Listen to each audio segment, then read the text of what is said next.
para pensar temas de integración regional y de democracia global. Tres preguntas claves que nos hicimos para este encuentro es: ¿qué nos enseña la historia de Europa sobre la integración regional? Si es suficiente mirar el pasado para construir el futuro, y si necesitamos redefinir nuestras estrategias para enfrentar los retos actuales. Y tal vez agregar si las instituciones regionales necesitan algún tipo de reforma, que es un poco lo que nos convoca hoy. Vivimos en un contexto donde la integración regional hoy es muy importante y está en debate, en constante debate, y la refirma del reciente acuerdo de libre comercio entre la Unión Europea y Mercosur resalta la necesidad de consolidar nuestras estructuras regionales. Mi nombre es Camila López Badra, soy directora de Democracia Global y hoy estamos organizando el 16º Simposio Altiero Spinelli. En esta edición decidimos centrarnos en la reforma de las instituciones regionales, particularmente en la reforma del Mercosur, reto que no podemos abordar desde una sola perspectiva, y por eso armamos esta mesa un poco interdisciplinaria para debatir aspectos económicos, sociales, políticos y culturales. Antes de empezar, quisiera agradecer al Círculo Italiano, que hoy nos recibe en su casa, a los colaboradores y voluntarios de Democracia Global, al Movimiento Federalista Mundial, a la Fundación Altiero Spinelli, a la Cátedra Spinelli por su continuo apoyo, en particular a Gaia Marchiori, cuyo esfuerzo es siempre fundamental para los encuentros que hacemos, y quisiera mencionar particularmente el apoyo de Leonardo Schifani para realizar este encuentro. Por supuesto, a nuestros expositores. A continuación nos acompaña Dalma Varela hoy como moderadora. Dalma es licenciada en Relaciones Internacionales, tiene una maestría en Estrategia y Geopolítica y es asesora parlamentaria y fue funcionaria de la Secretaría del Mercosur. Dalma, te cedo la palabra para que hagas la presentación de los expositores. Sí, muchas gracias. ¿No?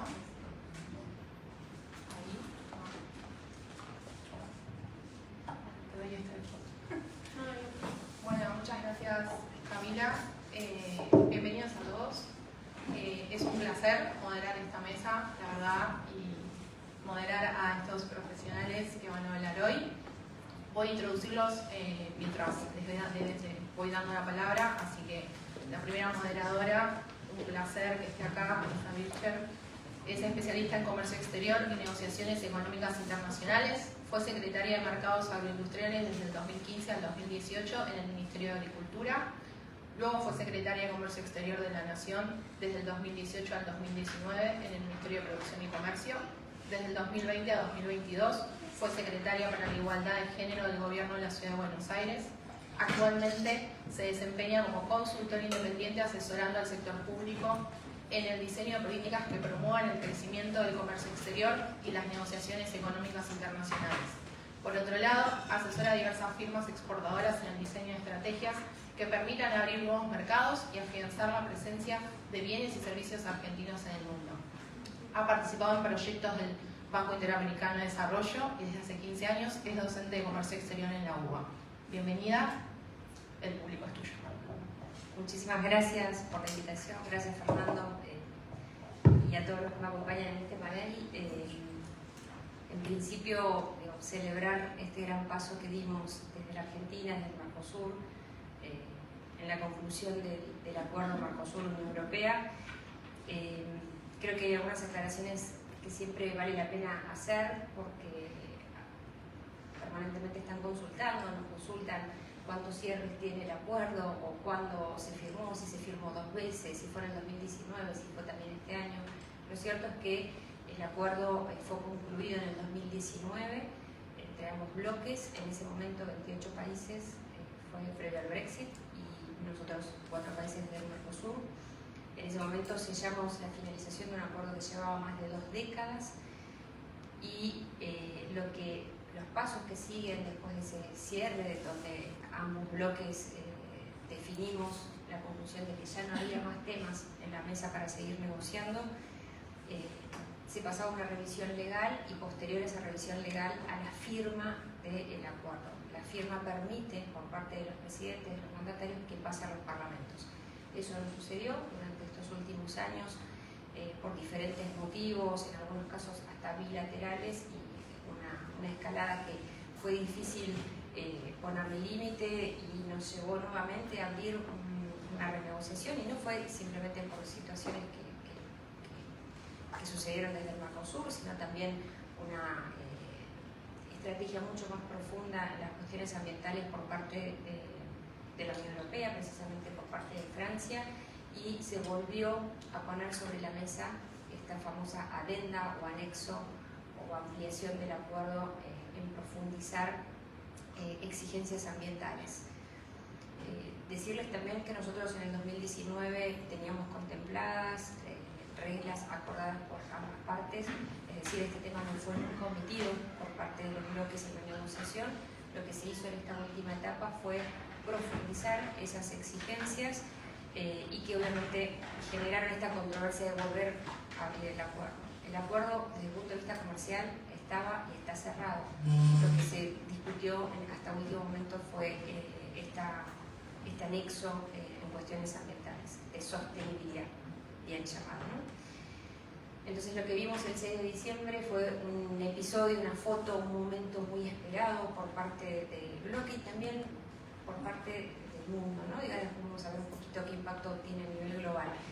Esto significa que lo que se acordó de finalizar, ahora sí, el acuerdo en su totalidad, pasaríamos a tener una revisión legal del documento y luego de eso los presidentes firman ese documento, el cual uno pasa al Parlamento Europeo y por otro lado ese mismo documento obviamente pasa a los congresos del Mercosur, ¿no? De manera unilateral los congresos en el bloque del Mercosur van a tener que votar por sí o por no. Digo, aclarando, yo no voy a meterme en esa terminología estando delante de un diputado, pero sí es importante mencionar y aclarar de que el acuerdo no puede ser modificado en el debate legislativo. O sea, se aprueba o se desaprueba. Imagínense en el caso argentino si todas las provincias quisieran cambiar, agregar o modificar, o sea, sería un acuerdo de 25 años más aproximadamente. Sí, nosotros en el 2019 dimos un salto, un cambio dentro del bloque y lo que definimos es que este acuerdo no se esperara a la ratificación de los 4 países del Mercosur, es decir, se pone en marcha el primero que lo apruebe. Por lo cual, eso, cuando desde Argentina lo propusimos, también nos dábamos cuenta que era una forma de acelerar el proceso de debate y de discusión en el Congreso o en los congresos. Este acuerdo también está bastante discutido, bueno, vos verás cuando tengo que terminar, porque bueno, hay tantos temas, pero este acuerdo bastante a veces discutido o observado, depende también del tinte ideológico que tiene quien lo hace, si es un acuerdo meramente político, como el año pasó un encuentro que hemos organizado con la Embajada de la Unión Europea, y una persona muy importante, un exministro de Economía, se enfocó mucho en ese panel. Dijo, este es un acuerdo meramente político, esto es un acuerdo entre los presidentes. Yo obviamente no iba a entrar en esa discusión, y más habiendo formado parte de esa negociación durante 4 años. Este es un acuerdo que tiene muchas implicancias y prácticamente todas son positivas. ¿Es un acuerdo comercial? Sí. El 99% del comercio que tenemos entre los dos bloques tienen beneficios arancelarios. O sea, vamos a empezar a ponerle dato al relato, ¿no? O sea, el 99% del comercio que hoy existe entre ambos bloques entra dentro del acuerdo y tiene beneficios arancelarios. Solamente que el 84% pasa a arancel cero y el resto pasa a desgravaciones o a canastas de beneficios arancelarios que no llegan a un arancel cero. Si hacemos un zoom dentro de la agroindustria del capítulo agrícola, el 70% del comercio del Mercosur que tiene con la Unión Europea entra en un beneficio arancelario de arancel cero. Es decir, es beneficioso. Yo voy a tratar de ordenar, digo, porque miraba hoy, digo, tanta información y dije, bueno, vamos a hacer un poco diferente, y vamos a hablar de los beneficios que tiene para el Mercosur y también los beneficios que tiene para la Unión Europea. Pero principalmente mencionarles de que este es un acuerdo que refleja lo que nosotros ya veníamos trabajando. La Unión Europea siempre fue un socio comercial, siempre fue un socio estratégico para el Mercosur. Entonces, el paso que dimos también, digo, hoy estando fuera del Ejecutivo, también puedo tener la flexibilidad de dar algunas opiniones, digo que para no no poner en duda por qué la Unión Europea y no otro país, porque la Unión Europea está dentro de los 5 socios comerciales que históricamente tuvo la Argentina. Entonces es difícil ponerse a discutir si es más o menos importante. Para nosotros es muy importante que este acuerdo suceda, como sucedió, pero mucho más que se ponga en marcha. Es un acuerdo ambicioso, hay datos que ustedes ya conocen, es el acuerdo más grande del comercio mundial, conformado por 800 millones de habitantes. Es un acuerdo que también incrementaría no solamente el comercio, sino también tendría fuertes implicancias en las inversiones. La Unión Europea dio señales claras después de los tratados de libre comercio con México, Canadá y me falta uno más que yo había anotado, México, Canadá, y ya me voy a acordar, una inmediata crecimiento y desarrollo y multiplicidad, porque les puedo asegurar que no estaba en el que había anotado, pero sí me acordé que cuando estábamos negociando, miramos, o sea, cuando estamos negociando un acuerdo, miramos en paralelo muchos otros acuerdos que ha firmado nuestra contraparte, en este caso la Unión Europea. Ese es un ejercicio que se tiene que hacer, y miramos, por ejemplo, los acuerdos que firmaron con países de África, la cantidad en porcentual que incrementaban las inversiones los europeos después de estos tratados. ¿Qué es lo que nos permite también este tratado? Además de un mayor flujo de exportaciones, haciendo una aclaración que principalmente para la Argentina, y ahí estaba un poco mi responsabilidad como negociadora, éramos 2 negociadores, estaba Horacio Reiser, que era el jefe negociador por parte de la Cancillería y a mí del Ministerio de Producción. Todas las provincias argentinas incrementan sus exportaciones con este acuerdo. Ese es un dato muy importante que después también trabajaremos mucho desde el Congreso. ¿Cuánto aumentan las provincias sus ventas con este acuerdo? Y bueno, todo depende de la cantidad de empresas y el volumen de exportación que tienen de base cada provincia. No es lo mismo este acuerdo, por ejemplo, para Mendoza, Buenos Aires, Santa Fe, Córdoba, que para otras provincias del sur o del norte. ¿Por qué? ¿Porque hay un beneficio hacia esas provincias? No, principalmente porque hay una mayor cantidad de empresas exportadoras, pero podrían multiplicarse. Mendoza es una provincia que tendría, por ejemplo, mayor crecimiento que el resto de las provincias. ¿Por qué? Porque hay muchas de esas economías regionales que la Unión Europea demanda. Hay cuestiones comerciales muy importantes para después trabajar provincia por provincia. Es un acuerdo que también incrementa y beneficia los servicios. Es un sector en el cual a veces poco se menciona, pero cuanto mayor flujo comercial haya, también nosotros trabajamos mucho y estudiamos y analizamos el impacto de crecimiento que se generaría con los servicios marítimos, con los servicios financieros y con las telecomunicaciones. Ahí también estarían orientadas posiblemente las inversiones de la Unión Europea. Y desde el punto de vista político-institucional, siempre que hacemos una mención política no estamos hablando de lo partidario, ¿no? Estamos hablando de la institucionalidad que le daría o que le da este acuerdo al Mercosur. Por un lado, bueno, despertar Mercosur. Yo creo que volvió a poner de pie un bloque que venía hace mucho tiempo silenciado, con ciertas diferencias internas, con preguntas retóricas permanentemente si Mercosur sí, Mercosur no. Los que me conocen ya saben la respuesta de mi lado. Yo creo que el Mercosur como institución funciona, es un compromiso que asumimos y que debemos respetar. Lo que no ha funcionado o no hemos funcionado, porque yo también fui parte y tuve responsabilidad en el momento, somos las personas que lideramos y las decisiones que tomamos. Pero está claro que el Mercosur, así como está y la agenda que tiene, no logra los resultados esperados. Por eso hay que trabajar mucho políticamente, internamente, para tomar decisiones de cambios y ayornarlo a esta realidad geopolítica.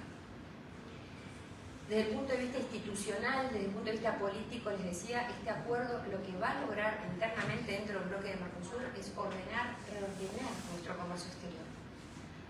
Tengan también presente que este acuerdo tiene casi 15 disciplinas. Estamos hablando que solo una es la comercial, pero hay otras disciplinas como desarrollo del comercio, como también puede ser medidas sanitarias, medidas fitosanitarias, control de origen. Bueno, hay muchos otros temas que lo que hace este acuerdo es darle un marco de diálogo, ordenarlo, simplificarlo, sistematizarlo y obviamente darle un nivel de exigencia más elevada de la que veníamos teniendo desde el Mercosur. Por eso también es un beneficio que nos daría a la Argentina, voy a hablar en este caso de la Argentina, en reordenar aún más el comercio exterior.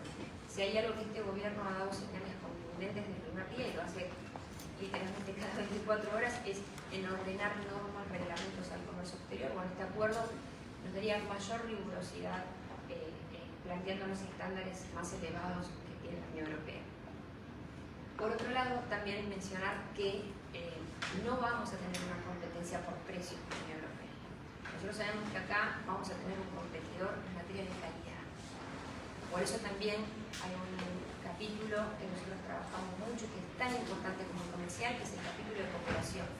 Un capítulo en el cual entendimos y acordamos con los europeos que para poder alcanzar las exigencias europeas, ahora en materias ambientales, en lo que es la digitalización, en todo lo que es el pacto verde y también en materia de calidad, nuestras pymes argentinas tienen que capacitarse y tener insumos y recursos para nivelar ese conocimiento. Y la Unión Europea concedió ese beneficio, es decir, poner en marcha el acuerdo también permite poner en marcha un fondo de cooperación de varios miles de millones de dólares que prevé la Unión Europea para implementar este beneficio. En términos generales, digo, uno podría después ir detallando, pero hay productos que nosotros, nuestras economías regionales prácticamente van a ingresar a la Unión Europea en arancel cero, y aquellas que no son las que la Unión Europea planteó alta sensibilidad. Eso que vemos a veces, ese temor en Europa, o principalmente en el sector agrícola, es un temor que tenemos toda la información para probar, el cual no tiene que existir. Porque en aquellos sectores donde presenta una fuerte sensibilidad el sector agrícola europeo, son sectores que para el Mercosur fueron beneficiados únicamente a través de concesiones de cuotas o de disminución parcial de aranceles. Entonces, es decir, este es un acuerdo equilibrado. Este es un acuerdo en el cual nosotros tuvimos en cuenta dos regiones, en el cual me siento plenamente orgullosa, dos regiones con mucho antecedente en materia agrícola. Por eso fue una negociación también tan compleja. Pero el hecho de haberlo logrado, de haber superado esa dificultad y haber tenido en cuenta las sensibilidades, no excluir a ningún sector, porque un tratado de libre comercio excluye sectores, sí excluye productos. Entonces también cumplimos ese desafío de prever esas sensibilidades. Así como nosotros también, eso es importante, yo creo que los argentinos lo sabemos, estos acuerdos traen una fuerte sensibilidad en el sector industrial. En eso también hemos trabajado. No quiero dejarlo nuevamente públicamente de manera muy clara, digo que todos los sectores industriales que se pusieron sobre este acuerdo fueron trabajados para el sector privado y fueron trabajados con los presidentes y representantes de sus cámaras. Por eso a veces cuando vemos ahora objeciones decimos, pero ¿cómo es la misma persona que nos acompañaba a Bruselas? Entonces, digo, esos debates o esas controversias se van a seguir dando tanto en lo europeo como también del lado del Mercosur. ¿El tiempo? Un minuto. Entonces, bueno, un poco para ir concluyendo, perdón que les doy muchos datos, digo, este es un acuerdo inmenso, obviamente en algún momento podemos hacer un zoom por sectores o por disciplinas o por temáticas. Sí decirles, y con esto quiero terminar, que no es casualidad que el 28 de junio del 2019, cuando sucedió ese cierre, creo que es un día muy importante para todos los que estábamos negociando por el cansancio que llevábamos en Bruselas de horas, días, sin dormir, y la presión que teníamos en ese momento, que coincidía ese cierre de la negociación con el G20 en Osaka, en Japón.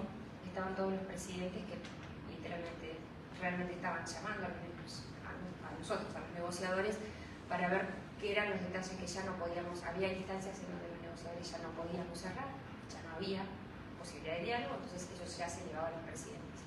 Eso sucedió, por eso también hubo mucha participación de los presidentes en este cierre. Pero no es casualidad que este segundo cierre que sucedió el 6 de diciembre se daba un marco de tensión geopolítica, asumiendo nuevamente el presidente Trump en Estados Unidos, exponiéndonos nuevamente a un escenario de fuerte tensión comercial, como posiblemente vuelva a suceder entre China y Estados Unidos.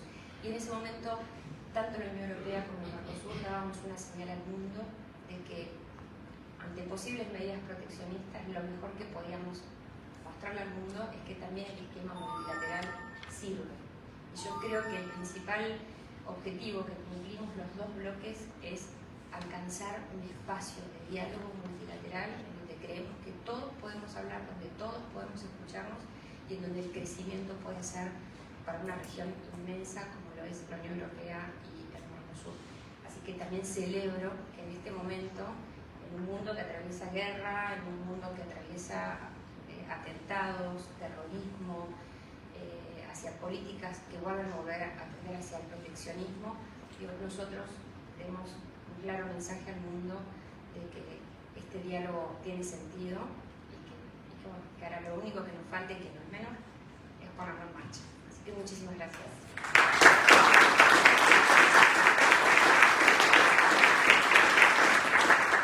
Muchas gracias, Marisa, súper interesante. Y me quedo con lo último que decís, la oportunidad del diálogo en un espacio multilateral. Creo que eso es muy, muy rico. Bueno, pasamos al segundo expositor. Él es Nicolás Simone, es historiador. Perdón, que tenía la otra hoja, Nico. Historiador, politólogo, docente, investigador de la Universidad de Buenos Aires y actualmente parlamentario del Mercosur. Así que, Nico, el auditorio es tuyo. Hola.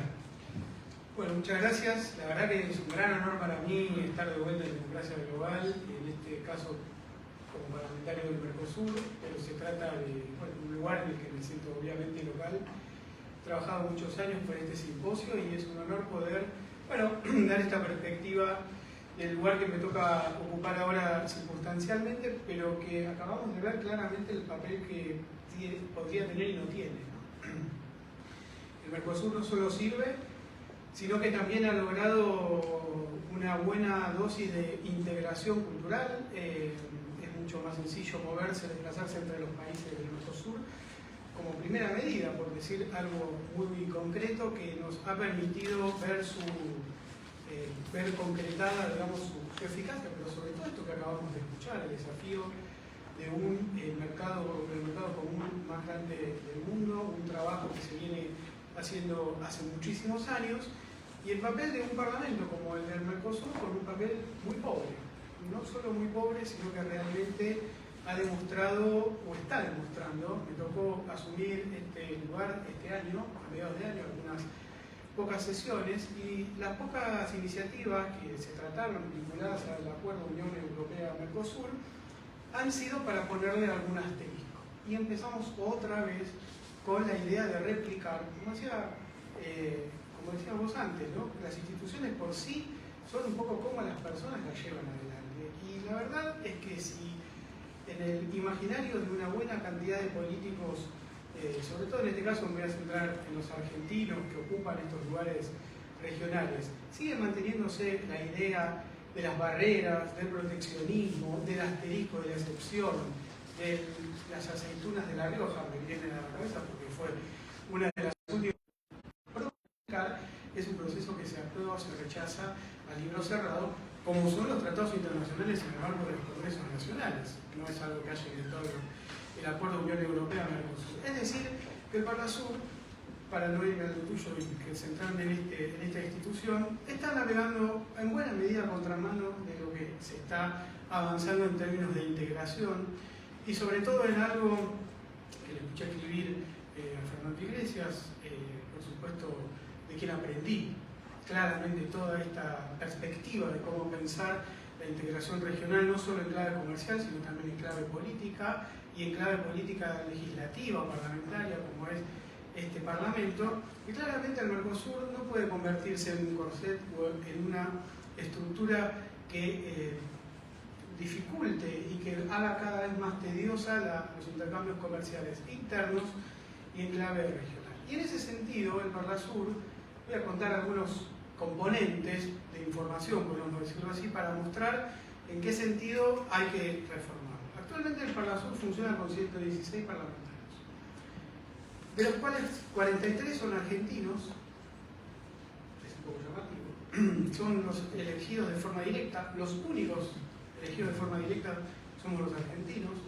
Uruguay cuenta con 18, Paraguay 18 y Brasil una mayoría atenuada que debería ser de 75, siguiendo el protocolo constitutivo del Mercosur, que desde aquella implementación en fases de 2006 a 2010 y de 2010 a 2014 venimos siguiendo, en mi caso asesorando a Fernando como antiguo parlamentario del Mercosur, porque los países no han llamado a elecciones directas. Entonces Argentina cometió un gran error, muy costoso, que va a ser difícil de resolver, pero que por supuesto llevará tiempo, y probablemente los cambios culturales y políticos que se están viviendo, por lo menos desde Argentina, deberían ser un impulso en este sentido, porque Argentina se cortó solo y rompió los acuerdos en términos de la composición del Parnasur.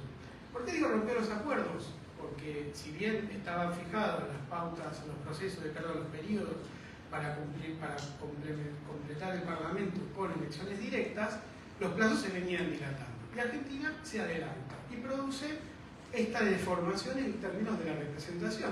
Es decir, es impensado que un Parlamento pueda adquirir herramientas legislativas cuando su composición está fuera de los parámetros del mismo protocolo, porque Brasil debería tener los famosos 75, pero no los ha elegido porque en este sentido le ha puesto un freno, que nosotros podemos decir, bueno, la culpa es de quien le puso un freno, pero estamos hablando de un proceso de integración en donde Argentina se cortó sola en estos llamados a elecciones directas, que no solo lo hizo una vez, creo que lo hizo 2 veces, lo hizo en 2015 y lo hizo en 2023.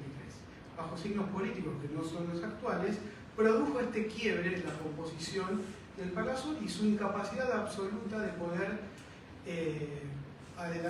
llevar adelante estos procesos de necesario acompañamiento en diplomacia parlamentaria y en asuntos vinculados, por ejemplo, al tratado con la Unión Europea, que están todos completamente frenados en el Parnasur. El Parnasur, Mercosur, claramente en este sentido el acuerdo con la Unión Europea es el apalancamiento más contundente que podemos encontrar en este sentido, debe tender a relacionar y a poner en fila la democracia, el comercio, con instituciones democráticas. Y no, a veces las necesidades empujan a otros aires, pero claramente si nosotros vamos a apostar en clave de instituciones democráticas, es obviamente el acuerdo con la Unión Europea el que nos va a mejorar la calidad en el comercio y en consecuencia en nuestra burocracia, incluso en nuestros componentes, digamos, políticos diplomáticos, como puede ser el Parlamento del Mercosur. Indudablemente los gobiernos, los poderes ejecutivos, son los que tienen de alguna manera la llave para resolver esta simetría que bloquea por completo el acompañamiento de una institución tan importante como esta y con la cual se ha trabajado mucho tiempo, debería tener y hoy no tiene, en función de cuáles alternativas. Probablemente sea un poco dificultoso por explicarlo rápido, pero hay algunas componentes que están dentro del protocolo de la Constitución del Parlamento y otras que podrían incorporarse a partir de que haya iniciativas que tiendan a resolver esto, como decía, estas asimetrías. Es decir, se podría retroceder a una representación federativa de 18 parlamentarios elegidos o de manera directa o de manera indirecta. Eso equipararía las condiciones a la situación anterior, a lo que sería lo que fue la primera transición del protocolo constitutivo del Parlamento del Mercosur. Se podría llegar a un acuerdo político con Brasil para llevar a la mitad a los parlamentarios, porque indudablemente cuando eso se pensó en 2005, bueno, las condiciones de los países eran muy distintas a la actual en términos de gasto público.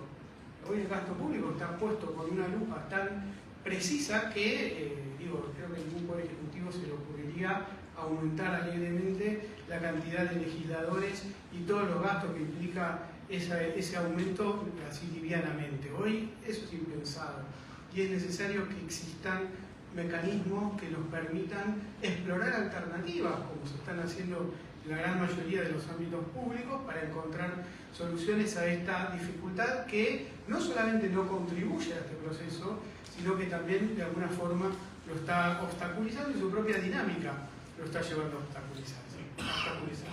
Podría ser un sistema mixto, en donde existan diputados elegidos de forma directa, diputados que se elijan de forma indirecta, como tienen los demás países. Es decir, porque eso implica muchas opciones respecto de si se modifica el protocolo o no. Va a depender de las negociaciones políticas que se vayan a hacer, pero es indudable que hay que abrir una negociación política en el nivel de los poderes ejecutivos que permita reformular este Parlamento en función de que pueda acompañar este proceso. Y para cerrar me gustaría decir que en el fondo las instituciones tardan mucho en consolidarse, eso no nos preocupa. Hace muchos años trabajamos siguiendo estos temas, hemos trabado bastantes sinsabores y estamos trabajando bastantes sinsabores y probablemente siga esto en el futuro. Pero es una tarea de largo plazo. Nada se construyó en un día, implica también encontrar mecanismos, como decía, institucionales para resolver esto, pero sobre todo, y con esto quería cerrar, implica dar una fuerte batalla cultural en contra del nacionalismo, en contra del proteccionismo, en contra de una mirada que en pleno siglo XXI, ya entrado el primer cuarto del siglo XXI, seguimos discutiendo la cuestión del soberanismo como si estuviéramos en el siglo XIX. Claramente eso atrasa. Es importante que hechos concretos como este nos permitan tener herramientas concretas para poder avanzar en esta batalla cultural, pero esa es la batalla que tenemos que dar, es la que estamos tratando de dar, no suponer, no pensar en la excepción, no pensar en el conchavito, en el fideicomiso, en las aceitunas, en cómo uno va retrasando lo que es en el fondo la aspiración más noble que podemos tener, que es expandir la democracia por el mundo y expandir el comercio libre por el mundo, y en ese sentido es importante que el Parlasur, el órgano que a mí me toca en este caso representar en esta mesa, pueda tener las herramientas para ir en ese sentido, y esa es la tarea que vamos a poner a todos. Muchas gracias.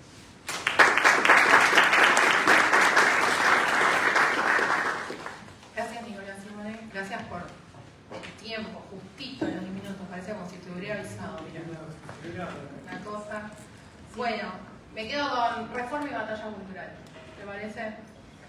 Bien, nuestro siguiente expositor, un honor, Richard Blanco, licenciado en Comunicación Social, diputado de la Asamblea Nacional de la República Bolivariana de Venezuela desde 2011, miembro del Consejo Político Internacional de María Corina Machado y del candidato presidencial o presidente electo, Edmundo González Urrutia, expreso político, presidente del partido Alianza Bravo Pueblo. El auditorio es suyo. Bueno, muchísimas gracias a Daniel y por supuesto a todos los embajadores que se encuentran presentes, a todos los invitados especiales y especialmente a alguien que también para nosotros ha sido de fundamental importancia en estos momentos tan difíciles que vive nuestra patria desde hace ya 26 años.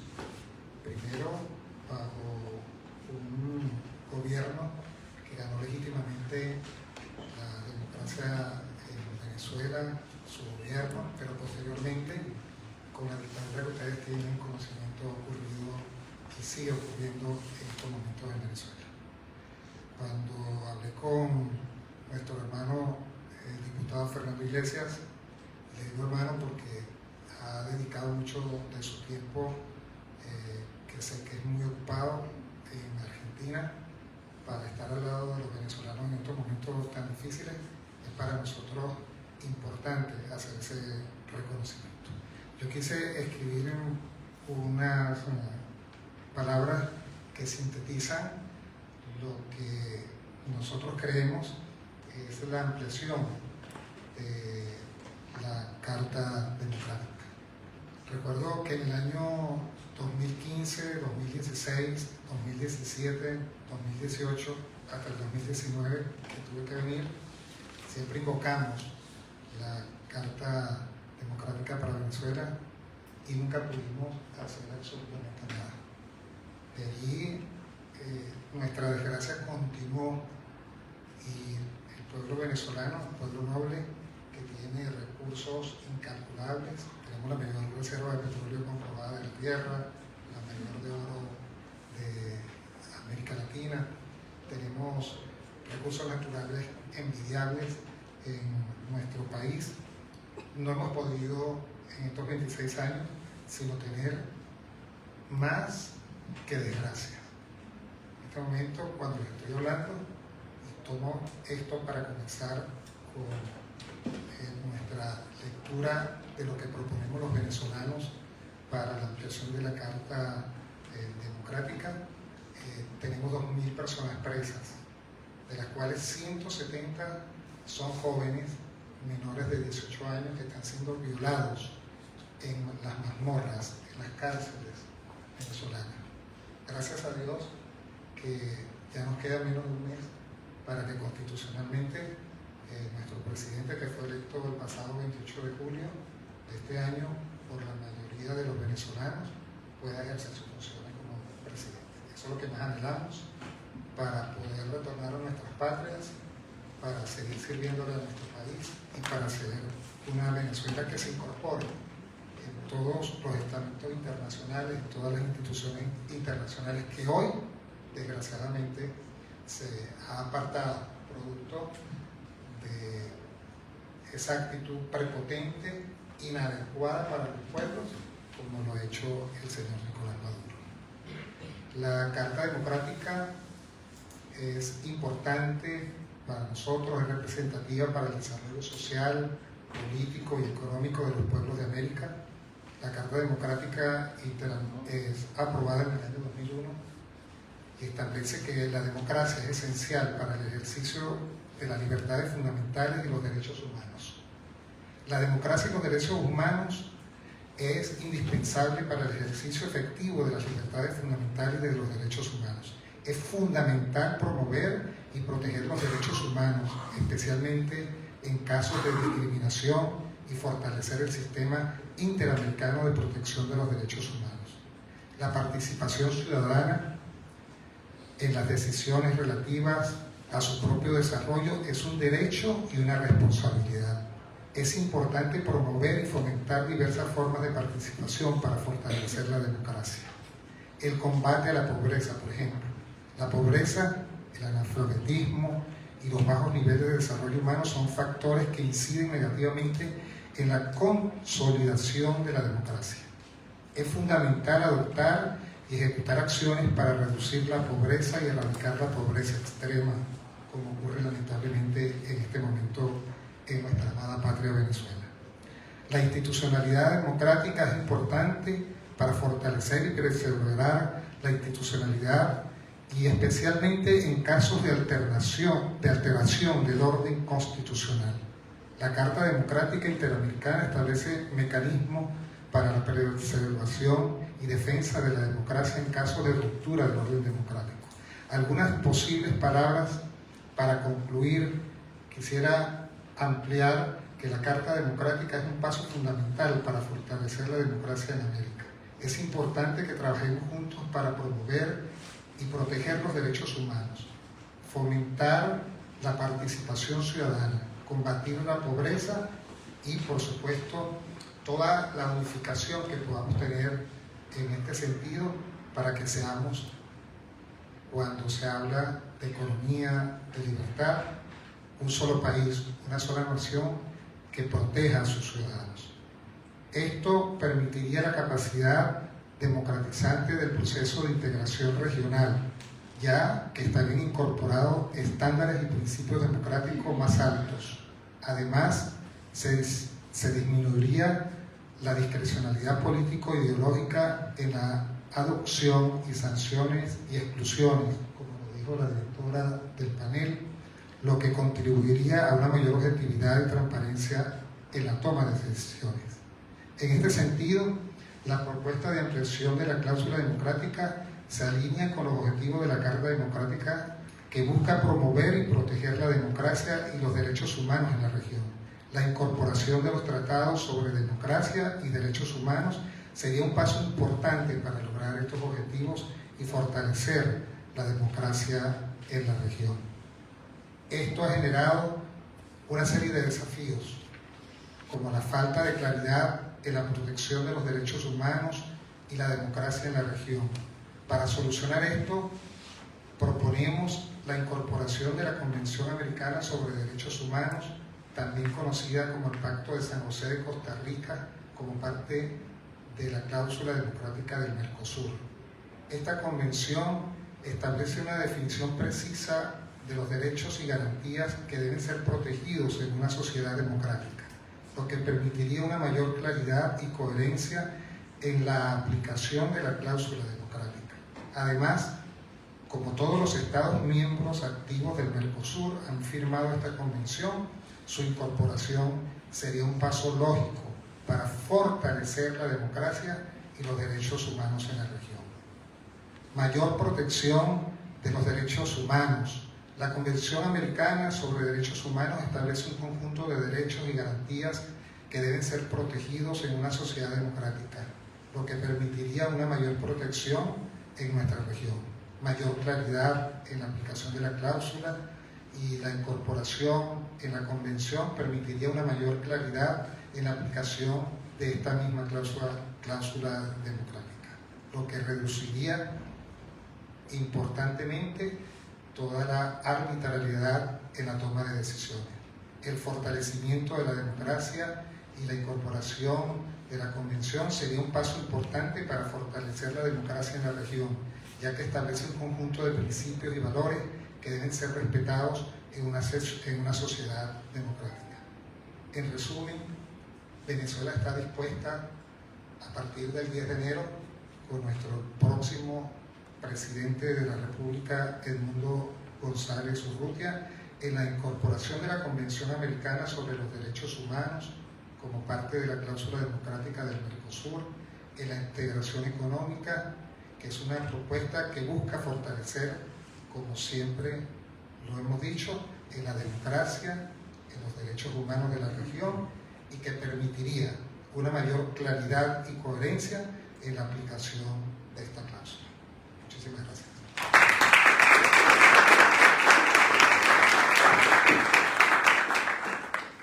Muchas gracias, Richard Blanco. Bueno, ampliación, democracia, ¿no? Quedamos con eso. Bien, y nuestro último panelista, también excelente profesional, vamos a presentarlo. Él es Cristian Cao, abogado, doctor en Derecho y catedrático de la Universidad de Buenos Aires, jurista de la campaña para la creación de una Corte Penal Latinoamericana y del Caribe contra el Crimen Transnacional Organizado, COPLA, y jurista por Argentina del Grupo de Expertos para la elaboración de la Agencia contra el Crimen Transnacional Organizado del Mercosur. Cristian, todo tuyo. Gracias, Dalma. Buenas tardes. ¿Por qué y cómo combatir el crimen transnacional organizado? ¿Por qué hacerlo y cómo? ¿De qué manera hacerlo? Esta mesa, y recién lo subrayaba el diputado venezolano, da cuenta de la necesidad de hacerlo, pero preguntémonos un poco por qué. No desde el punto de vista colectivo, desde el plano naif, hasta me animaría a decir, sino desde el punto de vista individual. Si no tengo ningún vínculo con ninguna organización criminal, ¿en qué me beneficia a mí? ¿Por qué se combate el crimen transnacional organizado? ¿Por qué hay que hacerlo? Y digo que esta mesa da respuesta a esto porque se han abordado muchos temas en los cuales tiene fuerte impacto la criminalidad transnacional. Lo decíamos desde el punto de vista económico. ¿A quién se le ocurriría montar una empresa, trasladar capital, esfuerzo, cuando en una sociedad está infectada por este flagelo del siglo XXI? ¿Qué hablar respecto a las instituciones cuando se contaminan? Porque este tipo de organizaciones son mucho más inteligentes de lo que pensamos, avanzan sobre partidos políticos, avanzan sobre gobiernos municipales, provinciales, nacionales o incluso también hasta transnacionales, como lo señalaba el diputado Simone. Entonces, esta cuestión supera a lo colectivo y empieza a repercutir en lo individual. El por qué entonces nos invita a reflexionar sobre una mejor calidad de vida en cada uno de nosotros, en donde podamos ejercer todos y cada uno de los derechos, en donde no esté en riesgo la vida, la salud, la integridad, en donde no estemos expuestos a que una organización se apodere de una persona, secuestre a una persona, la reclute para una banda criminal,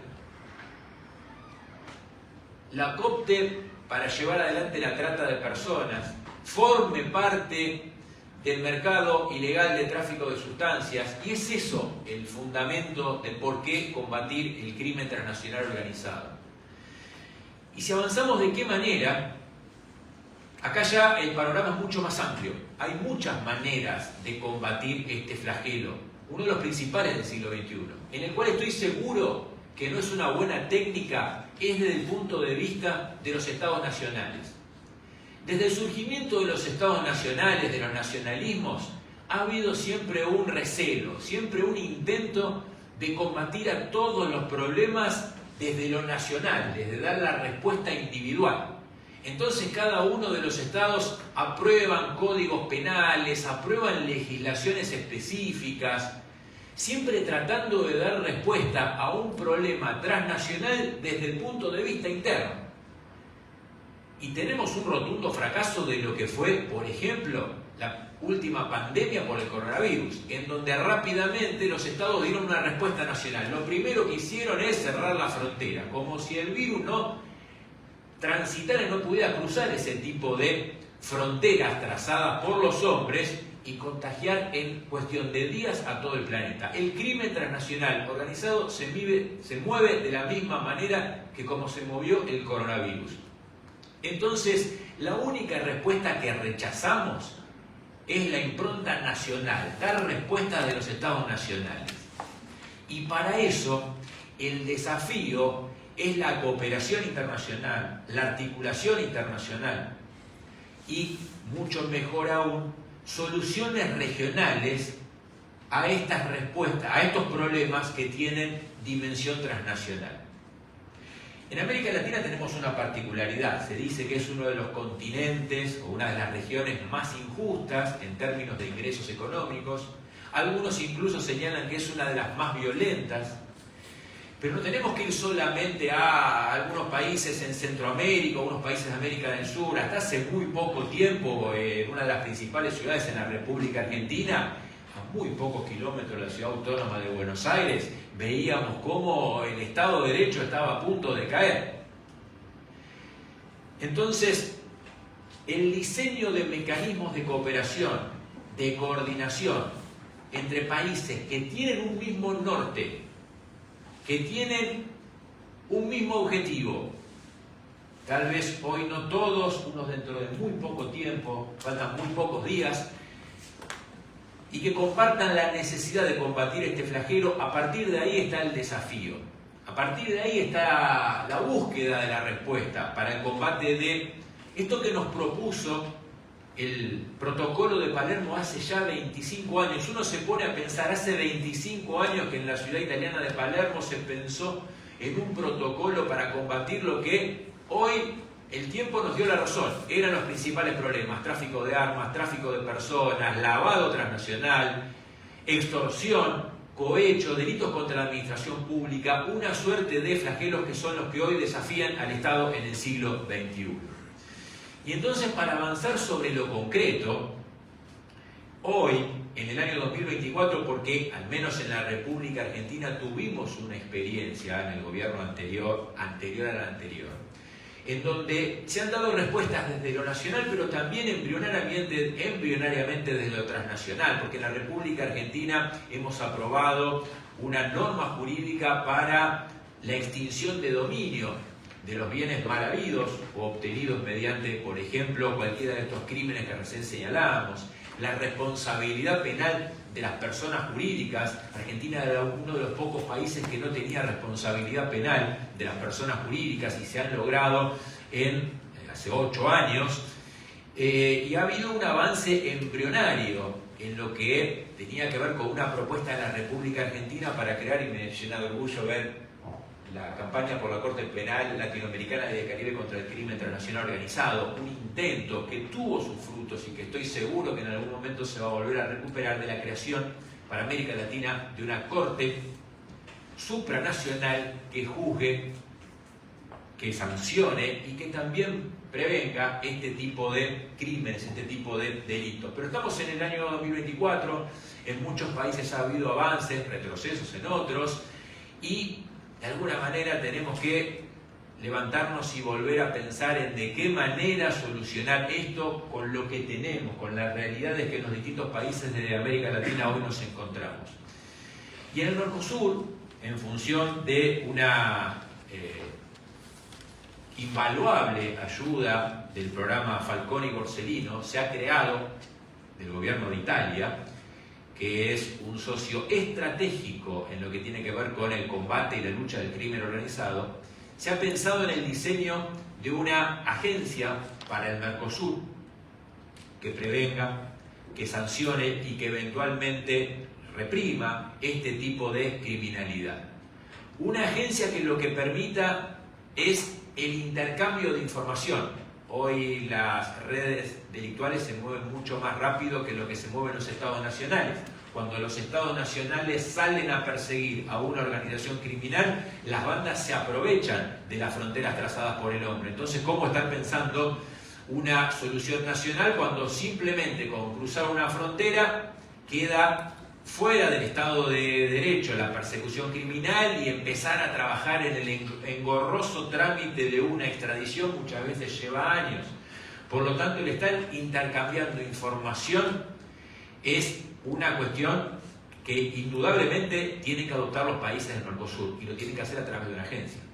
El intercambio de pruebas. Hoy las tecnologías digitales nos permiten estar rápidamente intercambiando pruebas mediante un canal seguro de comunicación, por supuesto respetando todas las garantías constitucionales y convencionales que tenemos las personas. Acá nadie habla de, como suele decirse en el derecho, que nos comamos al caníbal, sino que se apliquen todas las garantías constitucionales en todos los estados que adhieran a esta agencia internacional.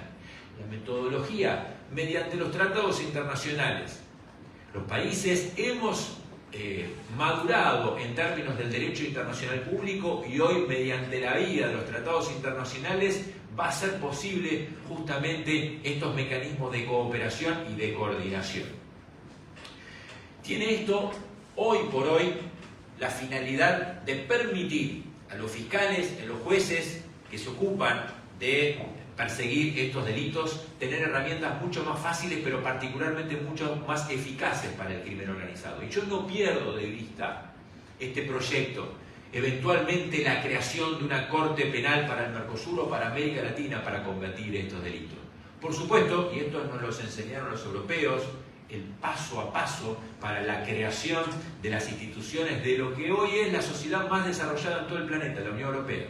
Este paso a paso nos va a ir hoy permitiendo hacer frente al principal flagelo que tenemos en América Latina. Por supuesto que esto tiene que ir acompañado y de la mano de las decisiones de los gobiernos. Sin el apoyo de los gobiernos esto es muy difícil. Lo hemos vivido en la República Argentina. Y déjenme decirles que esta es la última oportunidad que tenemos para hacerlo. Mañana va a ser demasiado tarde, pero para irnos con una noticia positiva, estoy convencido que lo vamos a hacer.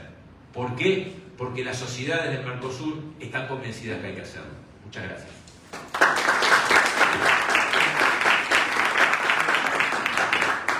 Muchas gracias, Cristian.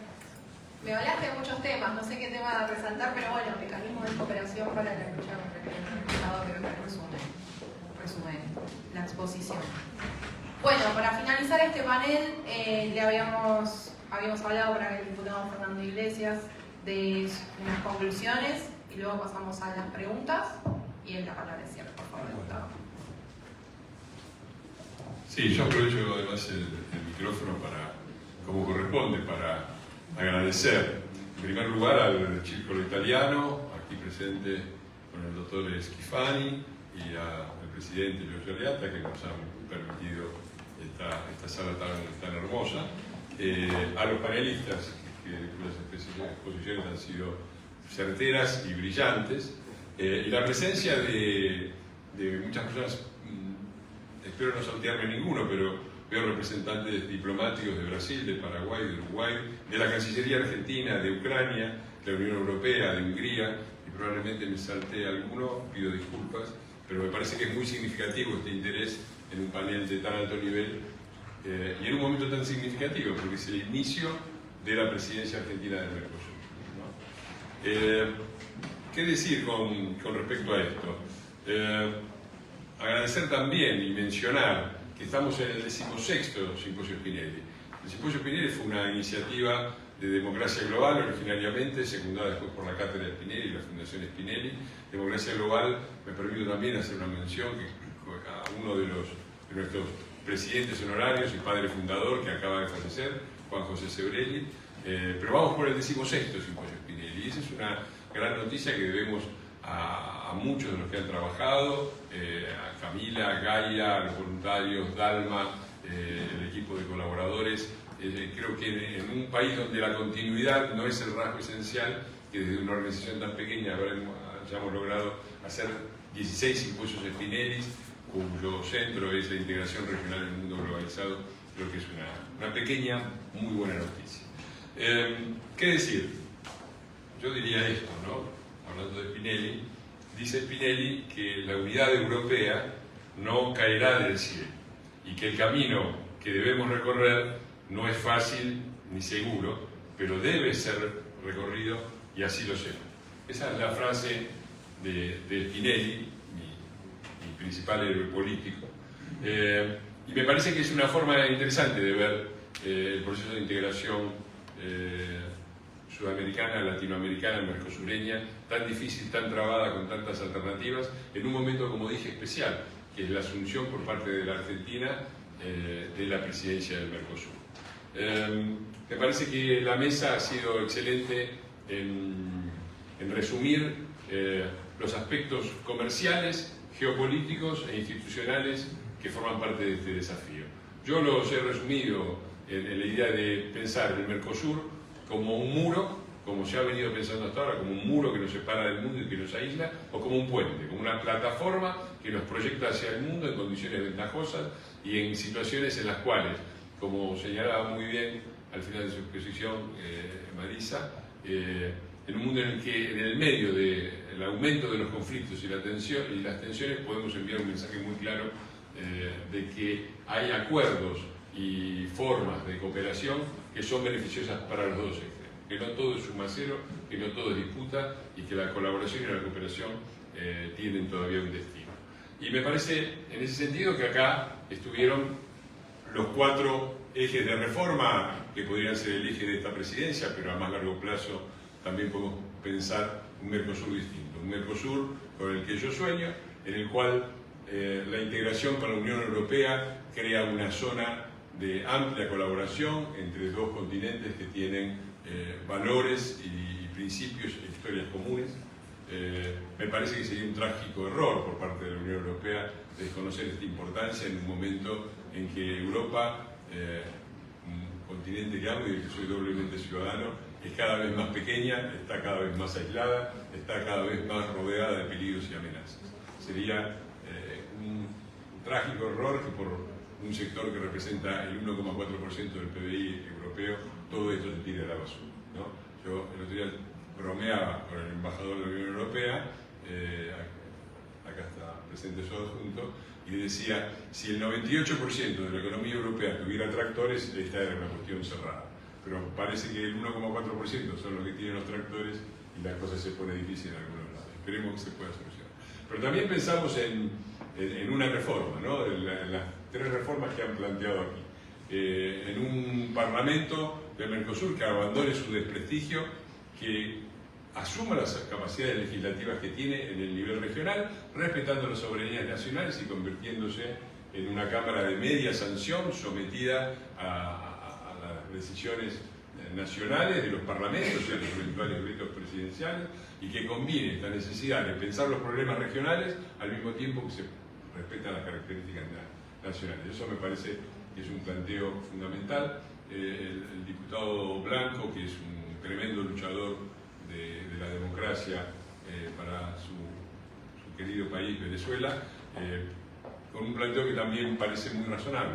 Si todos los países del Mercosur están de acuerdo y han firmado individualmente convenciones internacionales sobre los derechos humanos y sobre la democracia, ¿por qué no incorporar todos estos tratados a la cláusula del Mercosur para tener una definición más clara y más precisa de qué es democracia y qué no es?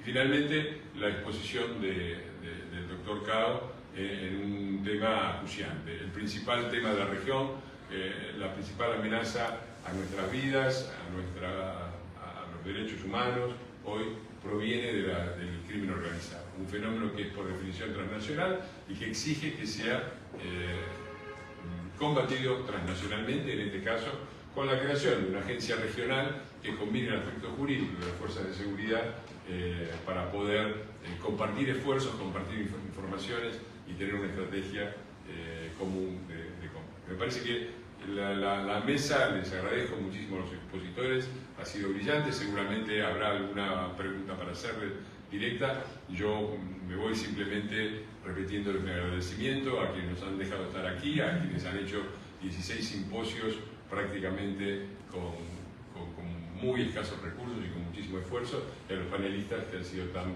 brillantes en su exposición. Gracias.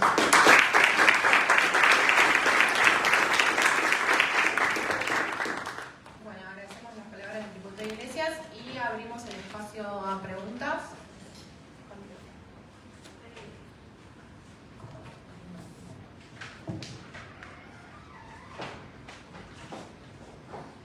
No sé si hay alguna pregunta.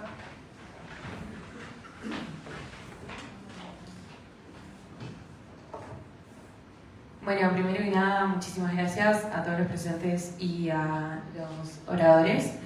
Tengo una en general y después en particular. No sé cómo quisieran arrancar. Empezamos por lo general. Sí. Bien, con la general. Considerando el contexto regional en 2024, con el inicio de la presidencia del Mercosur de Argentina, el impacto de la transición política en Uruguay tras la derrota de la calle Pou y las reformas económicas que impulsa Javier Milei en Argentina, culminando su primer año en mandato, ¿qué oportunidades y qué riesgos ven para la integración regional en un escenario de cambios tan profundos? ¿Quiere empezar?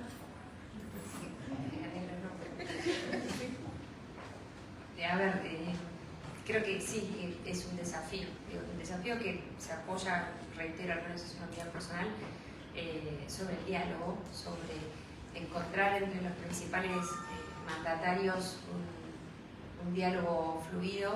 Todo lo que sucedió de manera positiva en el bloque en estos últimos años, recordemos que el cierre del acuerdo Mercosur-Unión Europea no fue el único, fue también seguido por los países del EFTA.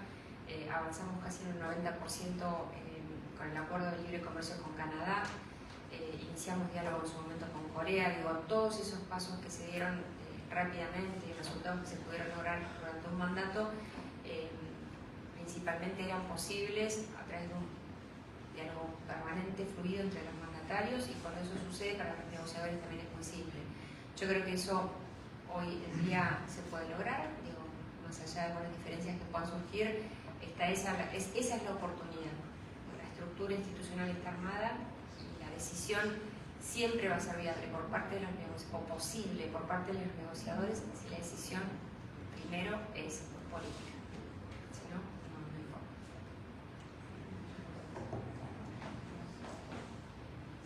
Creo que tenía dos.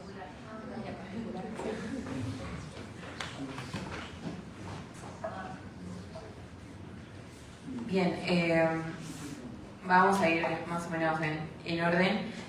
Para Nicolás, hablando de la reforma del Parlasur, un detalle que también usted al reconocer también el error de Argentina, teniendo en cuenta que, por ejemplo, en el Parlasur los parlamentarios argentinos son los únicos que no reciben salario ni viáticos, lo que genera desigualdad respecto a sus pares y puede llegar a ser lo que limita su capacidad de participación efectiva, como algunas personas lo dicen.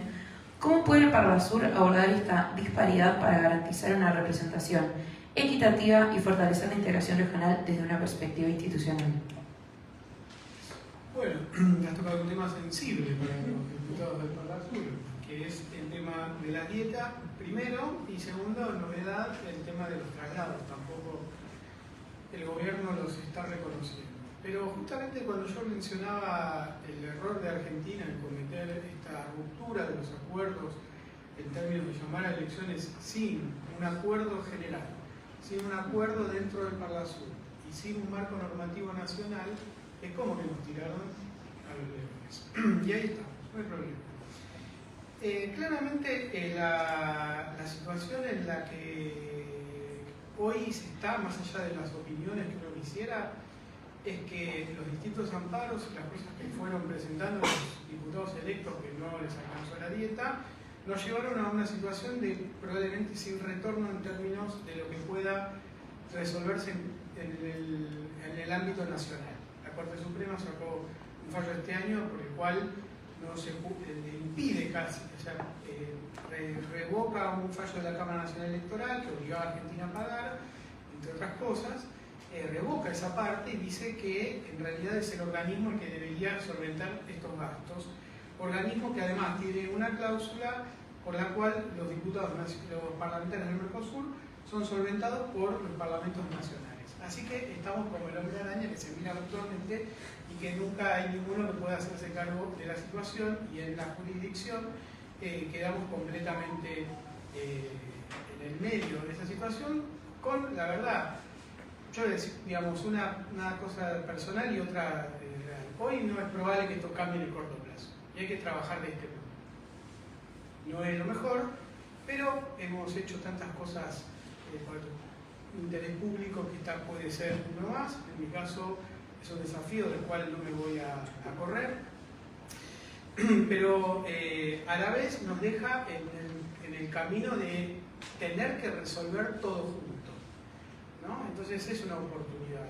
El Acuerdo de Unión Europea es un gran motor para poder reorientar los cañones hacia devolver las atribuciones parlamentarias, y probablemente, como decía antes, esta necesidad de reconfigurar las cantidades pueda permitir en un mediano plazo, no me imagino que sea antes de que venza el mandato nuestro, en 2027, probablemente para los siguientes, poder resolver todo junto, porque hoy desde el punto de vista nuestro, solamente el Parlamento del Mercosur puede afrontar lo que serían los gastos de los parlamentarios que han sido electos. Si se volviera una representación indirecta, bueno, sí pasaría a estar solventado por el Parlamento, por el hecho de que serían diputados o senadores los que formen parte de eso, pero insisto, va a implicar una reforma que resuelva todas las circunstancias al mismo tiempo, y eso va a ser encarado seguro.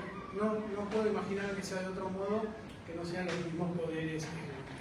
Ahora, personalmente, si las circunstancias cambiaran mágicamente y alguien me dijera, mira, vas a cobrar la dieta X de un parlamentario europeo, de un parlamentario argentino, brasileño, de este modo yo no la quiero, es una mirada personal. De este modo, así, con lo que implica las condiciones en las que está Argentina, que vos preguntaste en la pregunta anterior, yo quería decirlo también, es una oportunidad.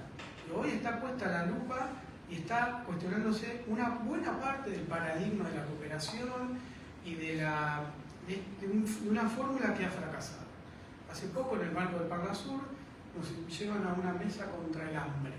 Mesa contra el hambre, mesas y mesas contra el hambre que muestran como grandes avances la enorme cantidad de leyes que los países aprobaron contra el hambre. Países que no les está yendo muy bien en términos de hambre. Digo, hay algo que hay que revisar. Y que el actual contexto argentino nos está obligando a todos a remover un poquitito las ideas que traíamos y a entender que es otro tipo de los desafíos que nosotros tenemos por delante. Si suponemos que cobrando más impuestos, haciendo más mesas del hambre y aumentando los muros para el comercio internacional, vamos a fortalecer un mecanismo de integración, eso es guitarra vieja. Hoy cantan otras canciones, se toca otra melodía, es importante estar a la altura de eso y entender que es un proceso de reformulación de muchos de los paradigmas que había hasta la actualidad, probablemente que los estamos transitando en este momento. Y eso implica, de parte de todos nosotros, eso, remover algunas de las ideas que nos encorsetan y entender que la demanda social es que este tipo de instituciones puedan ponerse al hombro cosas concretas. No me quiero ir sin hablar de Venezuela.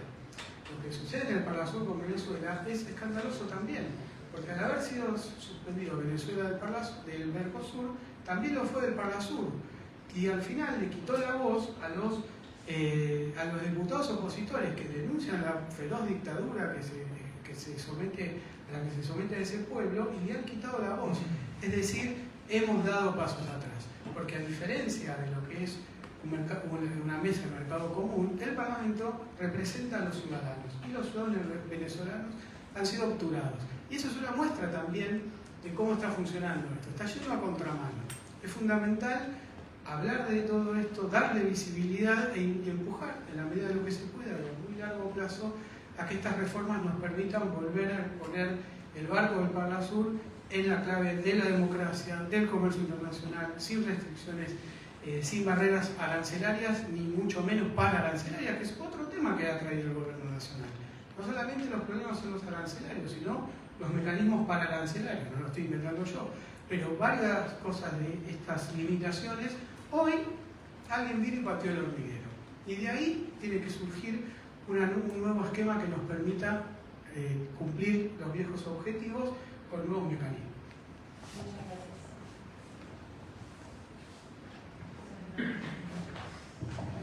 Yo quisiera complementar, porque fue muy extensa pero clara la exposición del diputado del Parlasur. Yo fui diputado del Parlasur. Las instituciones per se son organismos que nos marcan una pauta que la sociedad de todos los países quisiera funcionase de manera rectilínea y que se cumplan los postulados que allí se hacen. Yo creo que mucha de la culpa o de la responsabilidad que ocurren en estos casos son de algunos políticos que no entienden que la sociedad va avanzando, la sociedad va cambiando y que por supuesto hay que hacer modificaciones en el tiempo, en el espacio. Un salario, por supuesto, es importante. Nosotros tenemos desde el año 2010 los parlamentarios de Venezuela, que me honro en representar en el día de hoy. Yo soy diputado desde el 2010, salí electo de la cárcel. Fui preso, fui el primer preso político de Hugo Chávez, estuve un año en una cárcel común y pude salir de allí electo parlamentario. Y desde el 2010, nosotros los parlamentarios venezolanos no cobramos un centavo, un céntimo, no cobramos $1, no cobramos absolutamente nada. Pero sí queremos decirles que estamos prestos en esta nueva época que nos viene. El profesor, gracias a Dios, dentro de pocos días vamos a hacer de Venezuela una Venezuela distinta, una Venezuela que se una a los buenos propósitos, a la comunidad internacional. Nosotros tenemos desgraciadamente un gobierno, un régimen, una dictadura, una narcodictadura de Venezuela que ha tratado por todos los medios de desplazarnos a nosotros de todos los organismos internacionales. Organismos estos, por cierto, que a veces nosotros también tenemos reclamos por la oposición, porque no se justifica que, por ejemplo, Venezuela en estos 26 años haya sufrido tanto y que a veces nos conformamos exclusivamente con un documento apoyando al dolor del venezolano, pero no tomando decisiones concretas y con decisiones fuertes. Por eso de allí las reformas, por eso de allí los cambios que se tienen que hacer de manera oportuna para darle mayor calidad de vida y mayor beneficio a los ciudadanos del mundo.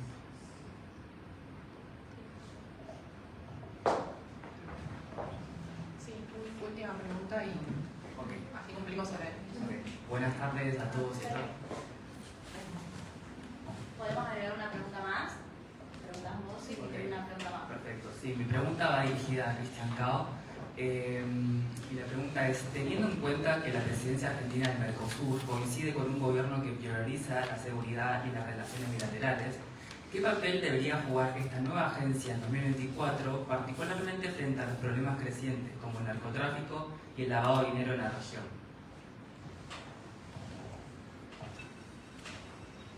Presidir pro tempore el Mercosur no significa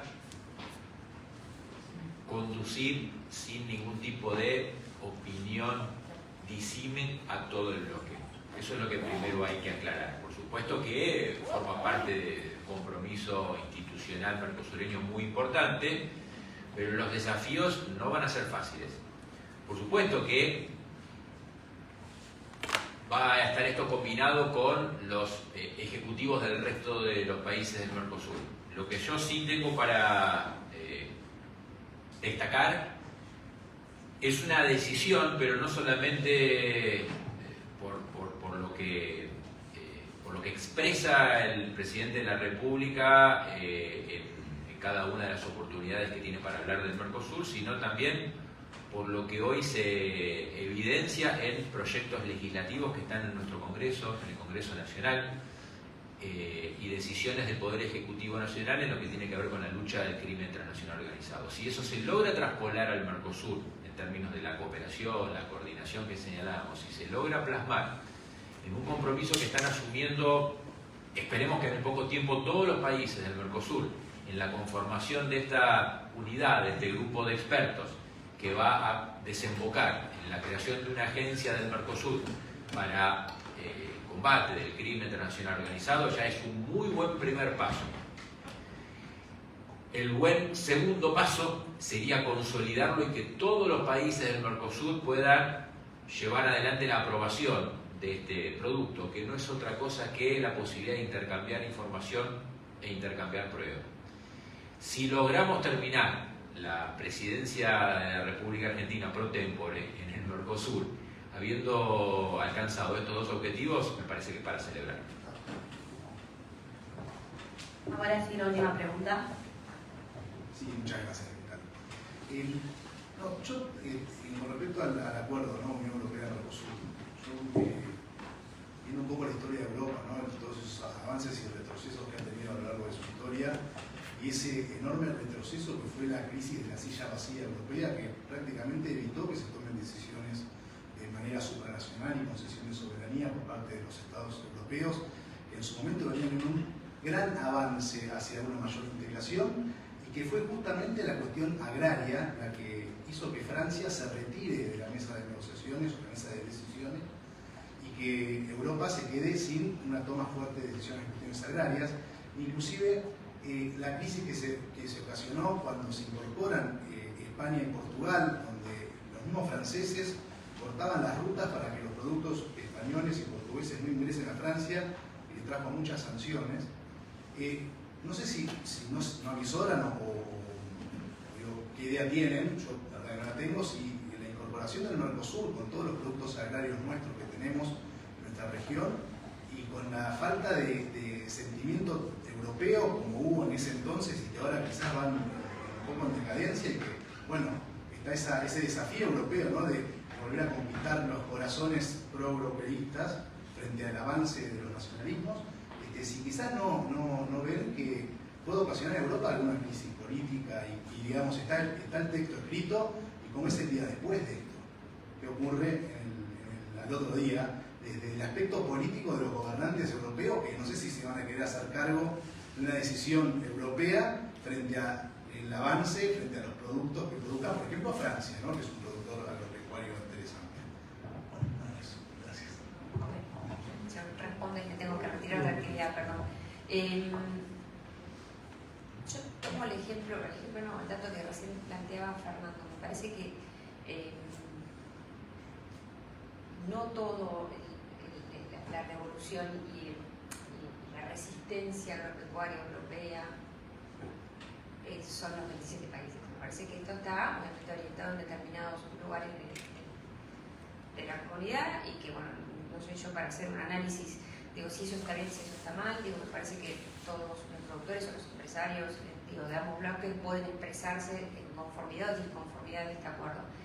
Lo que me parece que claramente no representa a toda la Unión Europea, porque este es un acuerdo muy amplio, muy ambicioso, y respecto a los sectores sensibles por parte de algunos movimientos que hay en la Unión Europea, que es el sector, vamos a empezar por menos, el sector de la carne, el sector lácteo y algunos otros más, son sectores altamente sensibles en el acuerdo, que entraron en cuotas, y que en el caso del sector lácteo también tiene más beneficio de la Unión Europea en el Mercosur que en el Mercosur en la Unión Europea. Entonces, me parece que hay que ser muy cuidadosos y muy respetuosos. Nosotros desde acá ustedes habrán visto que ninguno de los 4 países tuvo resistencia pública. Si eso está pasando en la Unión Europea, puede responder a algunas cuestiones políticas que nosotros de acá no podemos mirar ni una recomendación, en mi opinión. Eso atiende a una agenda interna política de la comunidad. Pero también es importante mencionarles que actualmente nosotros, como Mercosur, Brasil es el segundo proveedor de alimentos de la Unión Europea, y Ucrania está acá presente. Me parece que hay una gran oportunidad para la Unión Europea para este acuerdo. Y por otro lado, los sectores en los cuales nosotros históricamente ingresamos a la Unión Europea, hoy formamos cadenas globales de valores, donde el Mercosur le provee esas materias primas a la Unión Europea para ellos saltar a terceros mercados con valor agregado. Creo, insisto, que si uno habla realmente en el impacto y habla de cada uno de los sectores, no hay fundamento para que el acuerdo no suceda. Ahora, si hay otros motivos políticos, ideológicos, de campañas electorales de turno, o cualquier otra circunstancia, son temas que deberán resolver ellos internamente y nosotros los nuestros, que tampoco tenemos menos, pero hay que sacar, insisto, la luz blanca sobre algunos sectores que claramente no van a generar un perjuicio en la Comunidad Europea. Gracias. Bueno, muchas gracias a los panelistas. Para finalizar, la directora de la Fundación Spinelli dará las palabras de cierre. Gracias, Dalma. Bueno, llegamos al final de esta relevante conferencia en el 16º Simposio Altiero Spinelli. Antes que nada, quiero agradecer la participación de todo el público y para participar de este espacio de reflexión de fundamental importancia. En primer lugar, me gustaría agradecer a Camila López Badra, Democracia Global y todos los voluntarios que hicieron esto posible, y también especialmente a los ponentes, amigos de la política, de la vida, de la comunidad italiana también. Así que gracias a Cristian, gracias a Richard, gracias a la moderadora Dalma, colega, gracias a Marisa y gracias a Nicolás por sus valiosas intervenciones que nos permitieron también hacer una reflexión importante sobre los desafíos que enfrenta el Mercosur en estos años tan complicados y en la situación global actual. Agradezco también a Fernando Iglesias, como siempre, por haber llegado a este 16º Simposio Altiero Spinelli. La verdad que muchísimas gracias por esta posibilidad y bueno, y por sus reflexiones finales. Este tipo de eventos son fundamentales también porque son un esfuerzo conjunto de diferentes instituciones, diferentes personas y todas personas e instituciones que tienen en común la colaboración para crear un mundo más justo y más colaborativo. Muchísimas gracias de nuevo al Circolo Italiano, a Leonardo Schifani, con quien comparto también algunos proyectos de la comunidad italiana. Y bueno, gracias de nuevo a todos por venir y gracias por contar con su presencia. Le deseamos unas felices fiestas, ya que estamos en diciembre. Y bueno, le recordamos de seguir a Democracia Global y la Fundación Altiero Spinelli en las redes sociales, en Twitter, en Instagram, en Facebook.